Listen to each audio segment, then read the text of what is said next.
메밀꽃 필 무렵 이효석.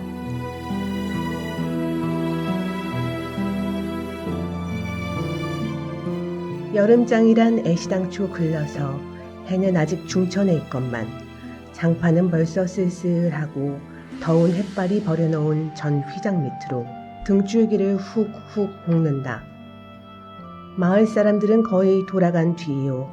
팔리지 못한 나무꾼패가 길거리에 궁식거리고들 있으나 석유병이나 받고 고기말이나 사면 족할 이 축들을 바라고 언제까지든지 버티고 있을 법은 없다. 춥춥스럽게 날아드는 파리떼도 장난꾼 각다기들도 귀찮다. 얼금뱅이요 왼손잡이인 드팀전의 허생원은 기어이 동업의 조선달을 낚아보았다. 그만 거둘까? 잘 생각했네. 봉평장에서 한 번이나 흐뭇하게 사본 일이 있었을까? 내일 대화장에서나 한몫 벌어야겠네. 오늘 밤은 밤을 새서 걸어야 할걸? 달이 뜨렸다. 절렁절렁 소리를 내며 조선달이 그날 번 돈을 따지는 것을 보고 허생원은 말뚝에서 넓은 휘장을 걷고 버려놓았던 물건을 거두기 시작하였다. 무명필과 주단바리가 두 고리짝에 꼭 찼다.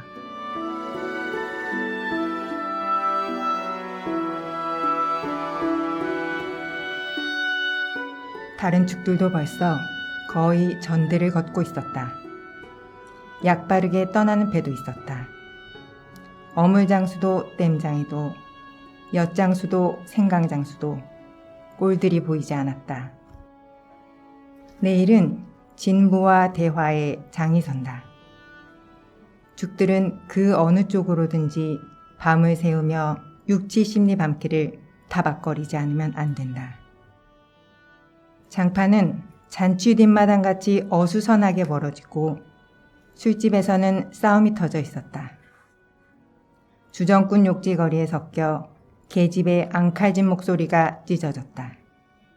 장날 저녁은 정해놓고 계집의 고함 소리로 시작되는 것이다. 생원, 시침을 때도 다 안 해. 중주집 말이야. 계집 목소리로 문득 생각난 듯이 조선달은 비죽이 웃는다. 화중지병이지.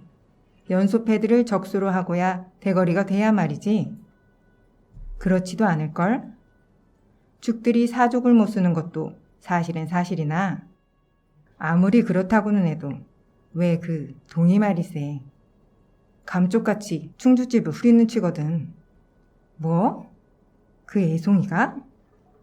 물건 가지고 낚았나 보지? 착실한 녀석인 줄 알았더니 그 길만은 알 수 있나? 국림하고 가보세나 그려? 내 한턱 씀세.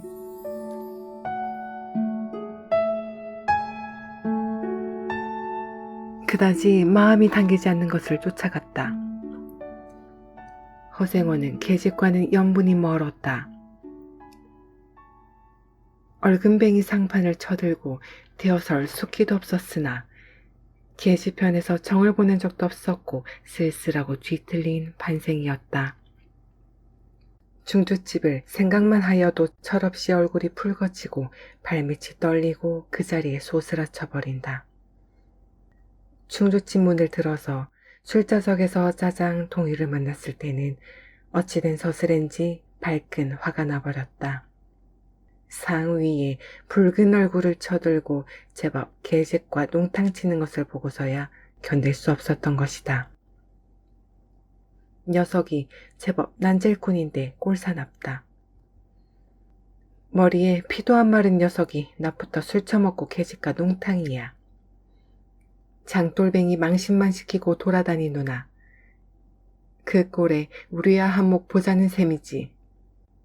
동희 앞에 막아설면서부터 책망이었다.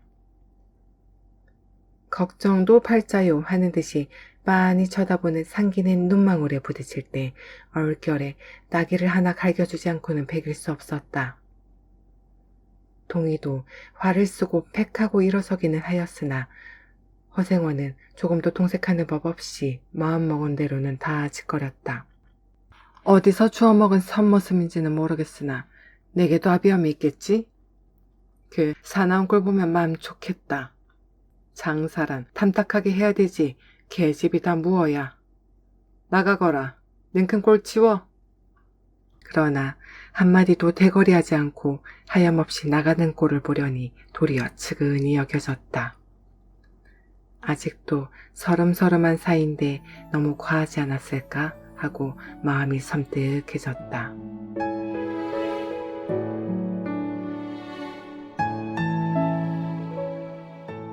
주제도 넘지 같은 술손님이면서도 아무리 젊다고 자식 낳게 된 것을 붙들고 치고 닦아세울 것은 무어야 원. 충주집은 입술을 쫑긋하고 술 붓는 솜씨도 거칠었으나 젊은 애들한테는 그것이 약이 된다고 하고 그 자리는 조선달이 얼버무려 넘겼다. 너 여석한테 반했지? 애송이를 빨면 죄된다. 한참 법석을 친 후이다.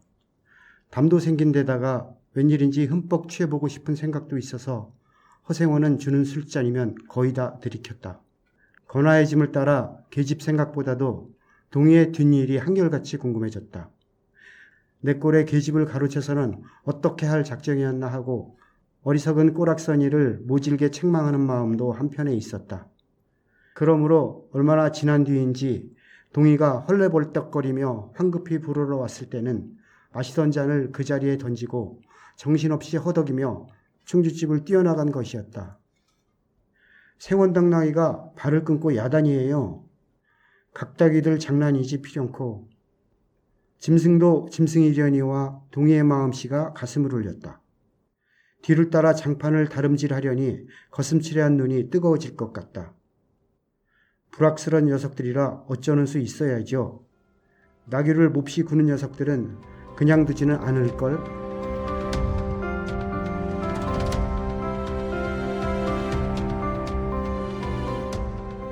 반평생을 같이 지내온 짐승이었다.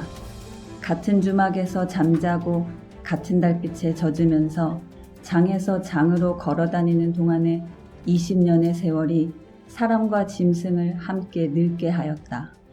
까스러진 목뒤털은 주인의 머리털과도 같이 바스러지고 개진개진 젖은 눈은 주인의 눈과 같이 눈곱을 흘렸다.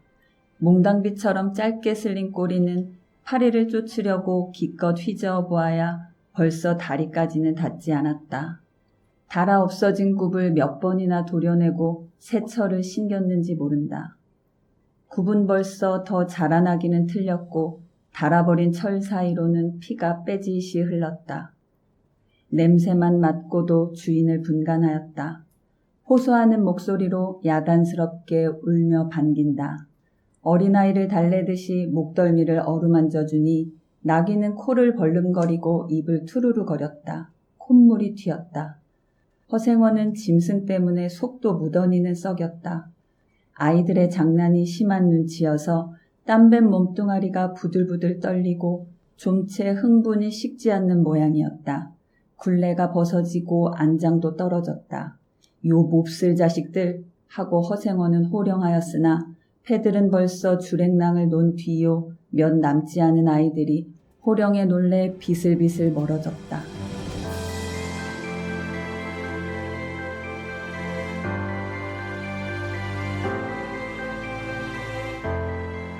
우리 장난이 아니오. 앞놈을 보고 저 혼자 발광이지. 코 흘리게 한 녀석이 멀리서 소리를 쳤다. 그 녀석 말투가 김첨지 당나귀가 가버리니까 온통 흙을 차고 거품을 흘리면서 미친 소같이 날뛰는걸 꼴이 우스워 우리는 보고만 있었다우. 배를 좀 보지. 아이는 앵돌아진 투로 소리를 치며 깔깔 웃었다. 허생원은 모르는 결에 낯이 뜨거워졌다. 무시선을 막으려고 그는 짐승의 배 앞을 가려서지 않으면 안 되었다. 늙은 주제에 암샘을 내는 셈이야, 저놈의 짐승이. 아이의 웃음소리에 허생호는 주춤하면서 기어이 견딜 수 없어 채찍을 들더니 아이를 쫓았다. 쫓으려거든 쫓아보지 왼손잡이가 사람을 때려. 줄다름에 달아나는 각다기에는 당하는 재주가 없었다. 왼손잡이는 아이 하나도 후릴 수 없다. 그만 채찍을 던졌다. 술기도 돌아 몸이 유난스럽게 화끈거렸다.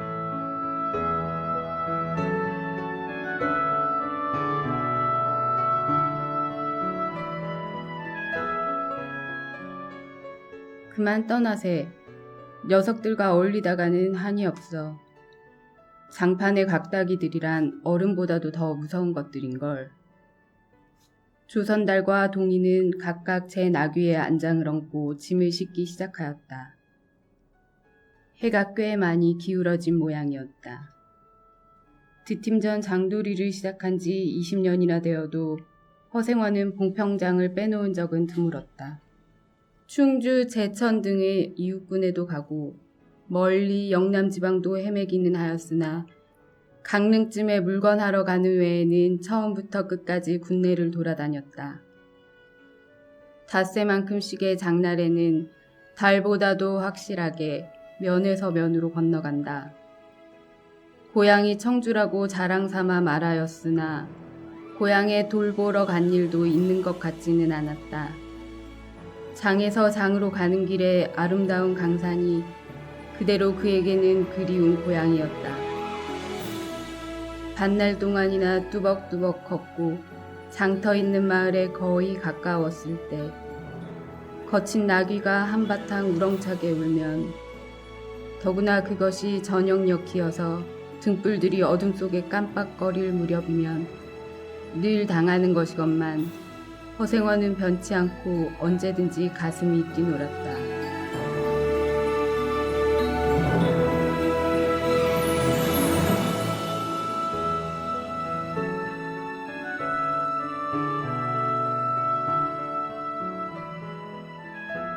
젊은 시절에는 알뜰하게 벌어 돈푼이나 모아본 적도 있기는 있었으나 읍내에 백중이 열리네 호탕스럽게 놀고 투전을 하고 하여 사흘 동안에 다 털어버렸다.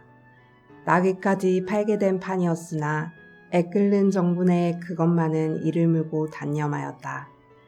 결국 도로아미타불로 장돌림을 다시 시작할 수밖에 없었다. 짐승을 데리고 읍내를 도망해 나왔을 때는 너를 팔지 않기 다행이었다고 길가에서 울면서 짐승의 등을 어루만졌던 것이었다. 빚을 지기 시작하니 재산을 모으려면 당초에 틀리고 간신히 입에 불칠하러 장에서 장으로 돌아다니게 되었다. 호탕스럽게 놀았다고는 하여도 계집 하나 후려보지는 못하였다. 계집이란 쌀쌀하고 매정한 것이었다. 평생 인연이 없는 것이라고 신세가 서글퍼졌다. 일신에 가까운 것이라고는 언제나 변함없는 한필의 당나귀였다. 그렇다고는 하여도 꼭 한 번의 첫일을 잊을 수는 없었다. 뒤에도 처음에도 없는 단 한 번의 괴이한 인연. 봉평에 다니기 시작한 젊은 시절의 일이었으나 그것을 생각할 적만은 그도 산 보람을 느꼈다. 달밤이었으나 어떻게 해서 그렇게 됐는지 지금 생각해도 도무지 알 수 없어. 허생원은 오늘 밤도 또 그 이야기를 끄집어내려는 것이다. 조선달은 친구가 된 이래 귀에 못이 박이도록 들어왔다. 그렇다고 실증을 낼 수도 없었으나 허생원은 시치미를 떼고 되풀이할 대로는 되풀이하고야 말았다. 달밤에는 그런 이야기가 격에 맞거든.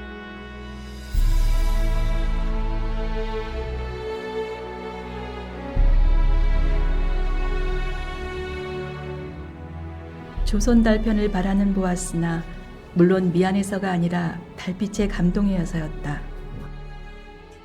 이지러는 졌으나 울음을 갓 지난 달은 부드러운 빛을 흐뭇이 흘리고 있다.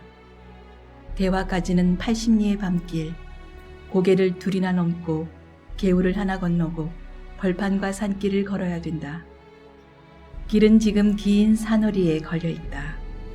밤중을 지난 무렵인지 죽은 듯이 고요한 속에서 짐승 같은 달의 숨소리가 손에 잡힐 듯이 들리며 콩포기와 옥수수 잎새가 한층 달에 푸르게 젖었다. 산허리는 온통 메밀밭이어서 피기 시작한 꽃이 소금을 뿌린 듯이 흐뭇한 달빛에 숨이 막힐 지경이다.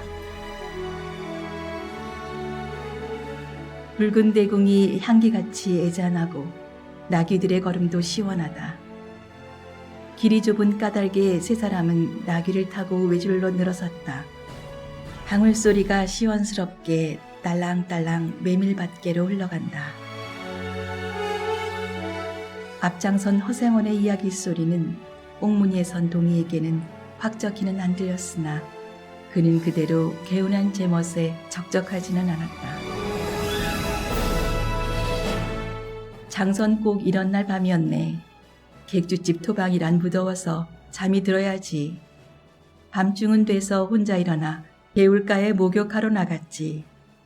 봉평은 지금이나 그제나 마찬가지지. 보이는 곳마다 메밀밭이어서 개울가가 어디 없이 하얀 꽃이야. 돌밭에 벗어도 좋을 것을 달이 너무나 밝은 까닭에 옷을 벗으러 물방앗 안으로 들어가지 않았나. 이상한 일도 많지. 거기서 난데없는 성서방네 처녀와 마주쳤단 말이네. 봉평서야 제일 가는 일색이었지. 팔자에 있었나 보지. 아무렴 하고 응답하면서 말머리를 아끼는 듯이 한참이나 담배를 빨 뿐이었다. 구수한 자줏빛 연기가 밤기운 속에 흘러서는 녹았다.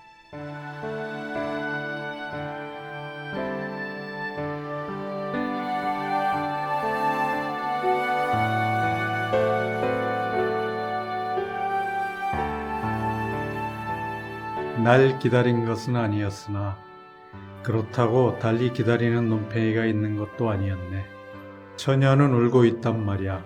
짐작은 되고 있으나 성서당내는 한창 어려워서 들고 날 팔일 때였지. 한 집안 일이니 딸에겐 늘 걱정이 없을 리 있겠나. 좋은 데만 있으면 시집도 보내련만 시집은 죽어도 싫다지. 그러나 처녀란 물때같이 정을 끄는 때가 있을까?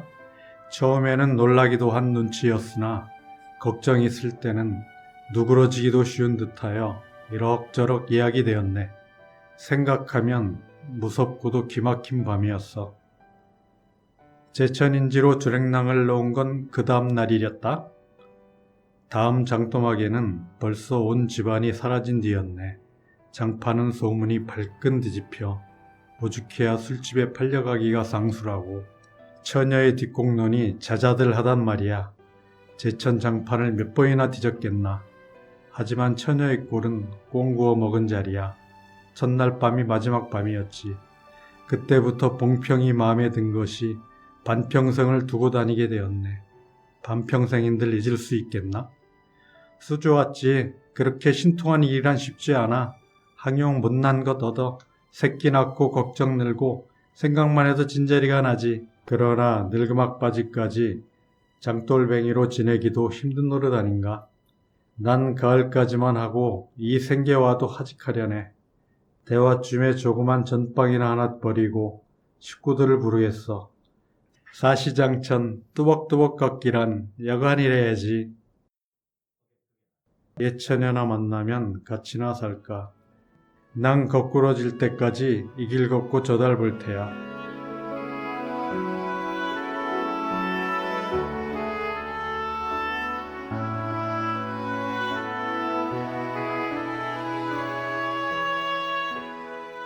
산길을 벗어나니 큰 길로 트였다. 꽁무니의 동이도 앞으로 나서 나귀들은 가로 늘어섰다. 총각도 젊겠다. 지금이 한창 시절이렸다. 충주집에서는 그만 실수를 해서 그 꼴이 되었으나 설계 생각 말게. 천만에요. 되려 부끄러워요. 계집이란 지금 웬 제격인가요?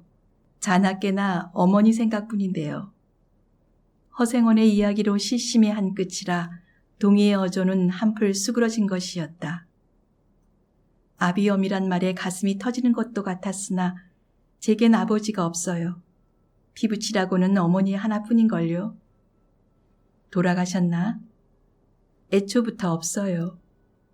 그런 법이 세상에. 생원과 선달이 야단스럽게 껄껄들 웃으니 동희는 정색하고 우길 수밖에는 없었다. 부끄러워서 말하지 않으려 했으나 정말이에요. 제천촌에서 달도 차지 않은 아이를 낳고 어머니는 집에서 쫓겨났죠. 우스운 이야기나 그러기 때문에 지금까지 아버지 얼굴도 본 적 없고 있는 고장도 모르고 지내와요.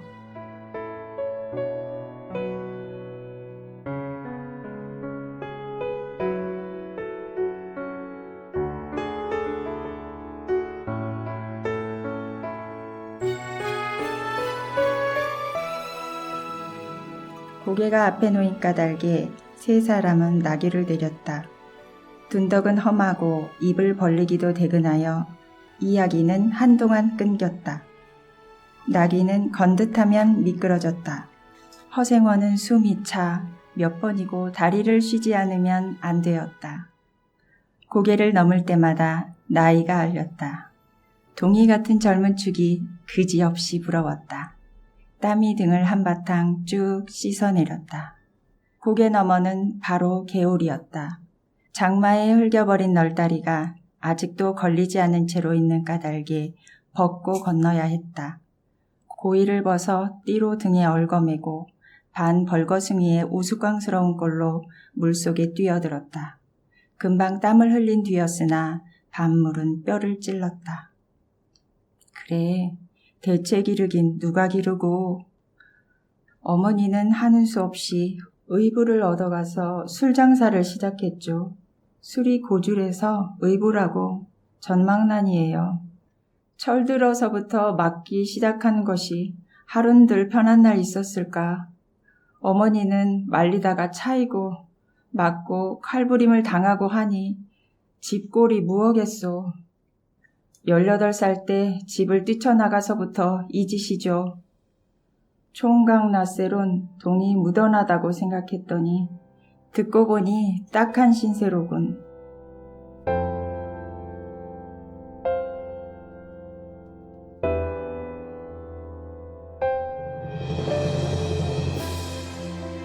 물은 깊어 허리까지 찼다. 속물살도 어지간히 센 데다가 발에 채이는 돌멩이도 미끄러워 금시에 훌치듯하였다. 나귀와 조선달은 재빨리 거의 건넜으나 동이는 허생원을 붙드느라고 두 사람은 훨씬 떨어졌다. 모친의 친정은 원래부터 제천이었던가? 웬걸요. 시원술에 말은 안 해주나 봉평이라는 것만은 들었죠. 봉평? 그래, 그 아비성은 무엇이고? 알 수 있나요? 도무지 듣지를 못했으니까. 그렇겠지? 하고 중얼거리며 흐려지는 눈을 까물까물하다가 허생원은 경망하게도 발을 빗디뎠다. 앞으로 꼬꾸라지기가 바쁘게 몸째 풍덩 빠져버렸다. 허우적거릴수록 몸을 걷잡을 수 없어 동이가 소리를 치며 가까이 왔을 때는 벌써 퍽이나 흘렀었다. 옷째 쫄딱 젖으니 물에 젖은 개보다도 참혹한 꼴이었다. 동이는 물속에서 어른을 해깝게 업을 수 있었다. 젖었다고는 하여도 여인 몸이라 장정등에는 오히려 가벼웠다.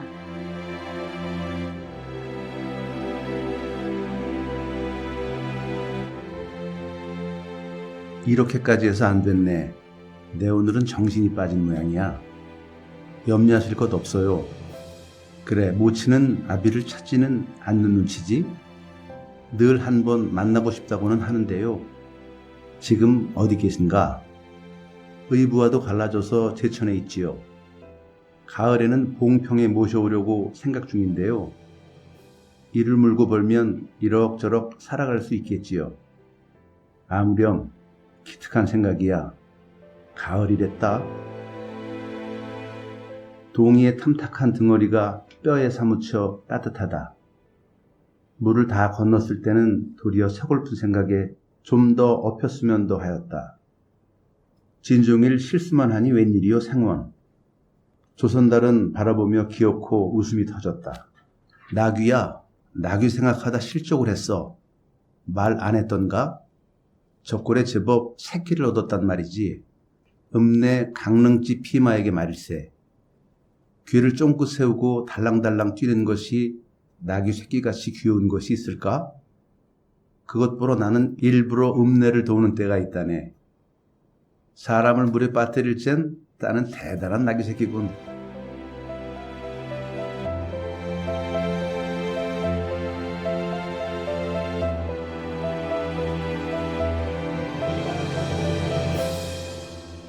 허생원은 젖은 옷을 웬만큼 짜서 입었다. 마음은 알 수 없이 둥실둥실 가벼웠다. 주막까지 부지런히들 가세나. 뜰에 불을 피우고 후투치 쉬어 나귀에겐 더운 물을 끓여주고 내일 대화장 보고는 제천이다. 생원도 제천으로? 오래간만에 가보고 싶어. 동행하려나 동이? 나귀가 걷기 시작하였을 때 동이의 채찍은 왼손에 있었다. 오랫동안 아둑신이같이 눈이 어둡던 허생원도 요번만은 동이의 왼손잡이가 눈에 띄지 않을 수 없었다. 걸음도 헷갔고 방울 소리가 반벌판에 한층 청청하게 울렸다. 달이 어지간히 기울어졌다.